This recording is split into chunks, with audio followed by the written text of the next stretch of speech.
اللہ الرحمن الرحیم۔ آج ہم بات کرتے ہیں لنگ ڈیزیزز کی۔ تو پہلا ہے ایمفیسیما۔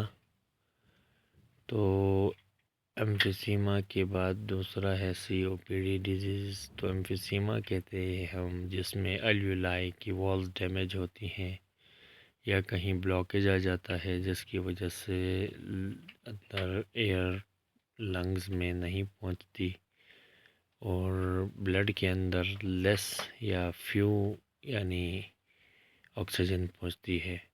اس کی وجوہات سموکنگ ہے، ادر کازز مارجوانا ہے یا ویپ یا آج کل الیکٹرانک سگریٹس استعمال کرتے ہیں، سگار، ایئر پولوشن، ڈسٹ۔ علامات اس کی کفنگ ہے، ویزنگ ہے، بریتھنس کم ہونا، اور جب ہلکی ایکسرسائز کریں تو بھی انسان تھک سانس پھولتا ہے، اور ایئر یعنی صحیح سے بریتھ نہیں کر سکتا، چیسٹ میں جو ہے نا تھوڑا اکڑاؤ آ جاتا ہے اور میوکس پروڈکشن ہوتا ہے، اور میوکس کا کلر یلو یا گرین ہوتا ہے۔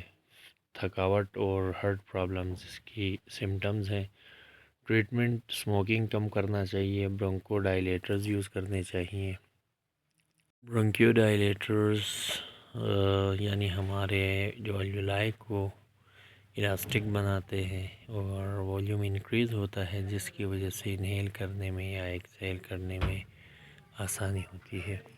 تو نیکسٹ بیماری ہمارے پاس ہے COPD، chronic obstructive pulmonary diseases جس کو ہم کہتے ہیں۔ اچھا، یہ جو ڈیزیزز ہوتی ہے یہ لنگ کی کنڈیشن کا ایک نام ہے جب بریتھنگ ڈیفیکلٹیز کاز ہو جائیں۔ ایمفیسیما میں ایئر سیکس یا جو الویولائی یہ ڈیمیج ہو جاتے ہیں۔ کرونک برونکائٹس ایک لانگ ٹرم انفلیمیشن ہے جو کہ ایئر ویز میں آتی ہے۔ اس کی کازز ہیں کہ انفلیمیشن کی وجہ سے یہ ڈیمیج ہو جاتے ہیں، لنگز یا نیرو ہو جاتے ہیں، اور اسموکنگ مین کاز ہے اور اس کے علاوہ فیوم یا دعا یا ڈسٹ میں لانگ ٹرم بیٹھنے سے بھی ہوتا ہے۔